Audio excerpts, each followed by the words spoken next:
ស្ដីឆ្នាំថ្មីប្រពៃណីជាតិខ្មែរឆ្នាំមមីអត្តស័កពុទ្ធសករាជ2569គ្រិស្តសករាជ2026យើងខ្ញុំតំណាងឲ្យក្រុមហ៊ុន Kadawin Development សូមគោរពបួងសួង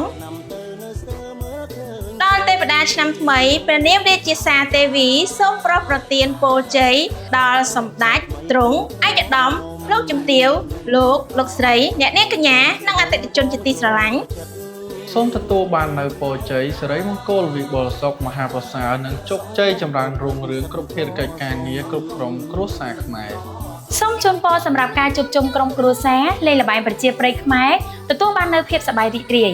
សូមជូនពររាល់ការធ្វើដំណើរទទួលបាននូវសុខសុវត្ថិភាពទាំងពេលទៅនិងត្រឡប់មកវិញក្នុងឱកាសឆ្នាំថ្មីនេះពីយើងខ្ញុំជាបុគ្គលិកគ្រប់ជាន់ថ្នាក់របស់ក្រុមហ៊ុន Kadawin Development សូមអរគុណ